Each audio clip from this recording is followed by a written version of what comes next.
एक गरीब पिता ने अपने इकलौते बेटे को खूब पढ़ा लिखा कर एक बड़ा इंसान बनाने का फैसला किया। पिता दिन रात मेहनत करता और अपने बेटे के पढ़ाई का खर्चा उठता। बेटा भी खूब मन लगा कर पढ़ता। एक दिन पिता का सपना सच हो गया। बेटा पढ़ लिख कर बहुत बड़ा आदमी बन गया और उसने अपना खुद का व्यवसाय शुरू कर लिया और उसमें बहुत सफल हो गया। एक दिन बेटा अपने बड़े और आलीशान ऑफिस में बैठा हुआ था, तभी उसके पिता उसका ऑफिस देखने आए। बेटा अपने ऑफिस की शानदार कुर्सी पर बैठा हुआ था।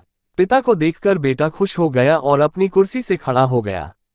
पिता ने बेटे को कुर्सी पर बैठाया और बेटे के पीछे खड़े हो गए और उसके कंधों पर अपना हाथ रखते हुए कहा, बेटा, तुम्हें पता है कि आज इस दुनिया में सबसे शक्तिशाली इंसान का एहसास किसे होगा? पिता आगे कुछ और बोल पाते तभी बेटे ने कहा, पिताजी, मैं हूं सबसे शक्तिशाली इंसान। पिता ने सोचा था कि बेटा उन्हें ही सबसे शक्तिशाली कहेगा, लेकिन बेटे के इस जवाब से उन्हें बहुत निराशा हुई। ठीक कहा बेटा। इतना कहते ही पिता बेटे के ऑफिस से जाने ही लगे थे कि एक बार और पीछे मुड़कर वही सवाल बेटे से किया, बेटा, तुम्हें अभी भी लगता है कि तुम सबसे शक्तिशाली हो? बेटे ने कहा, नहीं पिताजी, इस दुनिया में अगर कोई सबसे शक्तिशाली है तो वो आप हैं। लेकिन अभी तो तुमने कहा था कि तुम ही सबसे शक्तिशाली हो।